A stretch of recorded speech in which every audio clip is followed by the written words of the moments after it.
Once more, all are welcome to Financial Accounting new video class. നമ്മൾ discuss ചെയ്യുന്നത് single entry സിസ്റ്റത്തിലെ assignment of profit in partnership forms. Single entry സിസ്റ്റത്തിൽ തന്നെ ഒരു partnership ഫോമിലാണ് ഒരു യൂണിറ്റ് റൺ ചെയ്തു പോകുന്നതെങ്കിൽ അവിടെ എങ്ങനെയാണ് പ്രോഫിറ്റ് കാൽക്കുലേറ്റ് ചെയ്യുക?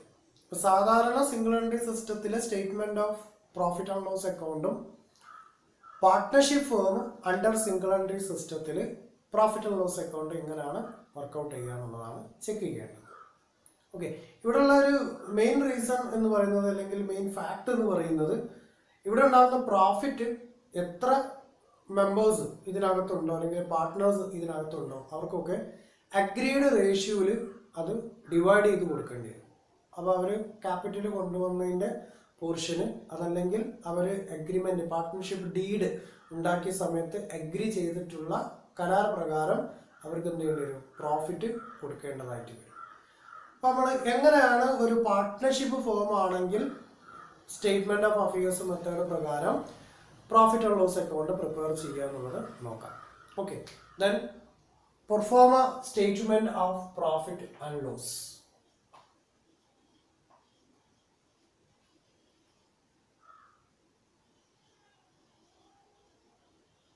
Statement of profit or loss account എന്ന് പറഞ്ഞാൽ പാർട്ട്ണർഷിപ്പ് ഫോം ആണെങ്കിൽ എങ്ങനെയായിരിക്കും അതിന്റെ സ്റ്റേറ്റ്മെന്റ് ഓഫ് അഫയേഴ്സ് മെത്തേഡ് പ്രകാരം profit and loss account prepare ചെയ്യുക. നമുക്കറിയാം പാർട്ട്ണർഷിപ്പ് ഫോം അല്ലെങ്കിൽ എങ്ങനെ format? Closing capital, add drawings, less additional capital, less opening capital, we will get gross profit. ആ ഒരു ഫോർമാറ്റ് ഇവിടെ അങ്ങനെ തന്നെയാണ് ഫോളോ ചെയ്യേണ്ടത്. ഗ്രോസ് പ്രോഫിറ്റ് വരെയുള്ള ഫാക്ട് സെയിം ഇവന്റ് ആണ്. പക്ഷെ ഇവിടെ ഉണ്ടാവുക എന്താ ചോദിച്ചാൽ ക്ലോസിംഗ് ക്യാപിറ്റൽ എന്ന് പറയുമ്പോൾ നേരത്തെ ഒരാൾ മാത്രമാണ് യൂണിറ്റ് റൺ ചെയ്തു പോയത്. ഇപ്പോൾ ഇവിടെ എന്തുണ്ട്? പാർട്ട്നേഴ്സ് ഉണ്ട്. അപ്പോൾ ഇവിടെ ഒരു ടേമും കൂടി ആഡ് ചെയ്ത് കൊടുത്താൽ മതി. Combined closing capital, combined drawings, combined additional capital, combined opening capital. ആ ഒരു ടേമും കൂടി അഡീഷണൽ ആഡ് ചെയ്ത് കൊടുക്കണമെന്നുള്ളൂ ഗ്രോസ് പ്രോഫിറ്റ് വരെ. അപ്പൊ നമുക്ക് നോക്കാം എങ്ങനെയാണ് റൈറ്റ് ചെയ്യാന്നുള്ളത്. അപ്പോൾ combined closing capital,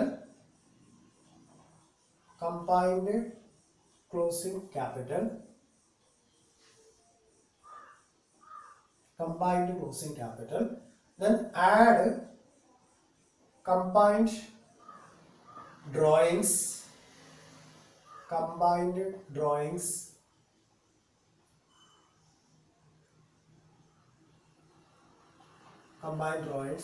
less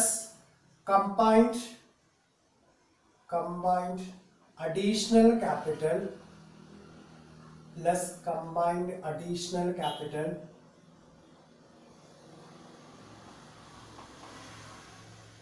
then again less combined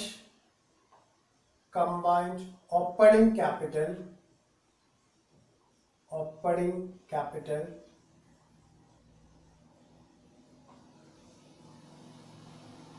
that is gross profit.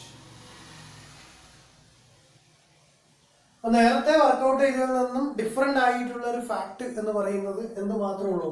ഇവിടെ കമ്പൈൻഡ് എന്ന് പറയുന്ന ഒരു ടേം ആഡ് ചെയ്ത് പോയിട്ടുണ്ട്. എന്ന് പറഞ്ഞാൽ പാർട്ട്നേഴ്സിന്റെ closing capital, so combined closing capital. പാർട്ട്നേഴ്സിന്റെ drawings amount, combined drawings, then combined additional capital, combined opening capital will get gross profit. Okay, then അടുത്ത പാർട്ടിൽ നമ്മൾ നേരത്തെ പഠിച്ചിട്ടുള്ളത് എന്താണ്? എല്ലാ എക്സ്പെൻസസും ഡിഡക്ട് ചെയ്യണം, അതുപോലെ എല്ലാ ഇൻകംസും ആഡ് ചെയ്തു പോകണം. അതേ ഫാക്ട് തന്നെയാണ് ഇവിടെയും എന്ത് ചെയ്യുന്നത്? ട്രീറ്റ് ചെയ്തു പോകുന്നത്. അപ്പൊ നമുക്കറിയാം എക്സ്പെൻസസ് എന്ന് പറയുന്ന ഫാക്ടിൽ അധികം കടന്നു വരുന്നത് bad debts, provision for bad debts, then depreciation. അതെവിടെ എന്ത് ചെയ്യണം? ലെസ് ചെയ്ത് കാണിക്കണം. സോ ലെസ് depreciation,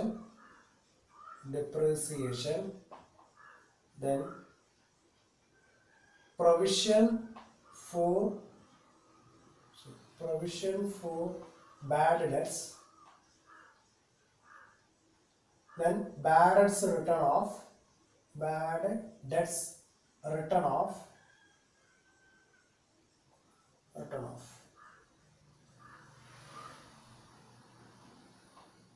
okay, ഇതെന്ത് ചെയ്യുന്നു, ഇതിൽ നിന്നും ലെസ് ചെയ്ത് കാണിക്കുന്നു. ഓക്കെ, ഇത്രയും സാധനം ഡിപ്രീസിയേഷന്, provision for bad debts written off, ഇങ്ങനെ പറയുന്ന ഓരോ ഫാക്റ്റും എന്ത് ചെയ്യുന്നു, എക്സ്പെൻസസ് ആയതുകൊണ്ട് ഡിഡക്ട് ചെയ്ത് കാണിക്കുന്നു. ദെൻ again less appropriations വരുന്ന ഫാക്ട് എന്താണ് എന്നുള്ളതാണ്. അപ്പൊ നമുക്കറിയാം, അതില് ക്യാപിറ്റൽ കോൺട്രിബ്യൂട്ട് ചെയ്തതിന്റെ ഭാഗമായിട്ട് പാർട്ട്നേഴ്സിന് ഇൻട്രസ്റ്റ് കൊടുക്കേണ്ടി വരും. ദെൻ വർക്ക് ചെയ്യുന്ന പാർട്ട്നേഴ്സിന് സാലറിയും കൊടുക്കേണ്ടി വരും. അപ്പൊ സാലറിയും ഇൻട്രസ്റ്റ് ഓൺ ക്യാപിറ്റലും ഡിഡക്ട് ചെയ്യണം. ഓക്കെ, അപ്പോൾ സാലറി പാർട്ട്നേഴ്സിന് കൊടുക്കേണ്ട salary amount, salary of partners and interest on capital, salary of partners, then interest on capital, ക്യാപിറ്റലിന്റെ മേലെ ഉണ്ടാകുന്ന ഇൻട്രസ്റ്റും എന്ത് ചെയ്യുന്നു, ലെസ് ചെയ്യും. ഇത് മൂന്നും കൂടി ലെസ് ചെയ്യും. ഓക്കെ, ദെൻ ഇനി ആഡ് ചെയ്യാനുള്ള ഇവന്റ് എന്താണ്, പാർട്ട്നേഴ്സ് ഡ്രോയിങ്സ് എമൗണ്ട് വിഡ്രോ ചെയ്തിട്ടുണ്ടെങ്കിൽ അതിന് ഇൻട്രസ്റ്റ് കൊടുക്കേണ്ടി വരും. സോ അത് ആ യൂണിറ്റിനെ സംബന്ധിച്ചിടത്തോളം ഇൻകം ജനറേറ്റ് ചെയ്യും. ഓക്കെ, അപ്പൊ ആ ഒരു ഇവന്റ് ആഡ് ചെയ്ത് പോകും. Then add interest on drawings, drawings amount add ചെയ്യുക. ഇൻട്രസ്റ്റ് ആണ്, ഇൻട്രസ്റ്റ് ഓൺ ഡ്രോയിങ്സ്. ഈ കിട്ടുന്ന എമൗണ്ട് ആണ് നെറ്റ് പ്രോഫിറ്റ്. ഓക്കെ, അപ്പൊ ഫോർമാറ്റ് ക്ലിയർ ആണല്ലോ. ഇവിടെ വരെ യാതൊരു സംശയവുമില്ല. ദാറ്റ് മീൻസ് കമ്പൈൻഡ് എന്ന് പറയുന്ന ഒരു ടേം മാത്രം ആഡ് ചെയ്താൽ മതി. Combined closing capital, combined drawings, combined additional capital, combined opening capital will get gross profit. Then ഇത് ഡിഡക്ട് ചെയ്യുന്നത് രണ്ട് പാർട്ടായിട്ടാണ്. ഒന്ന് ഡിപ്രീസിയേഷനും, second one provision for bad debts, then bad debts written off. That means ഇവിടെ ബാഡ് ഡെറ്റ്സും ഇതിന്റെ പ്രൊവിഷനും ക്രിയേറ്റ് ചെയ്യുന്നത്. രണ്ടാമത്തെ പാർട്ട് അപ്രോപ്രിയേഷൻസ്. ദാറ്റ് മീൻസ് പാർട്ട്നേഴ്സിന് സാലറി കൊടുക്കുന്നു, ക്യാപിറ്റൽ വിഡ്രോ ചെയ്തിട്ടുണ്ടെങ്കിൽ അതിന്റെ മേലെ ഇൻട്രസ്റ്റ് എമൗണ്ട്, ക്യാപിറ്റൽ വിഡ്രോ ചെയ്യില്ല, ക്യാപിറ്റൽ ഇൻട്രൊഡ്യൂസ് ചെയ്തതിന്റെ മേലെ ഇൻട്രസ്റ്റ് കൊടുക്കേണ്ടി വരും. അതും എക്സ്പെൻസ് ആണ്. പിന്നെ കമ്പനി ആ യൂണിറ്റിന് ഇൻകം ജനറേറ്റ് ചെയ്യുന്നത് അവർ ഡ്രോയിങ്സ്, പാർട്ട്നേഴ്സ് ഡ്രോയിങ്സ് എമൗണ്ട് എടുത്തിട്ടുണ്ടെങ്കിൽ ആ എമൗണ്ടിന്റെ മേലെ ഇൻട്രസ്റ്റ് കിട്ടും ഫേമിന്. ആ യൂണിറ്റിന്റെ എമൗണ്ടിനെയാണ് ഇവിടെ എന്ത് ചെയ്യുന്നത്, ആഡ് ചെയ്ത് പോകുന്നത്. ഇവിടെ ശ്രദ്ധിക്കേണ്ടത് ഇൻട്രസ്റ്റ് ഓൺ ഡ്രോയിങ്സ് ആഡ് ചെയ്യുന്നു, അതുപോലെ കമ്പൈൻഡ് ഡ്രോയിങ്സും ആഡ് ചെയ്യുന്നു. ഇപ്പൊ ഡ്രോയിങ്സും ഡ്രോയിങ്സിന്റെ ഇൻട്രസ്റ്റും ആഡ് ചെയ്യലാണ്. ബാക്കിയുള്ള ഇവന്റ് ഒക്കെ എന്ത് ചെയ്യേണ്ടതാണ്, ലെസ് ചെയ്യേണ്ടതാണ്. അപ്പോൾ വളരെ സിമ്പിൾ ആയിട്ട് അത് ഓർമ്മിക്കാൻ പറ്റും.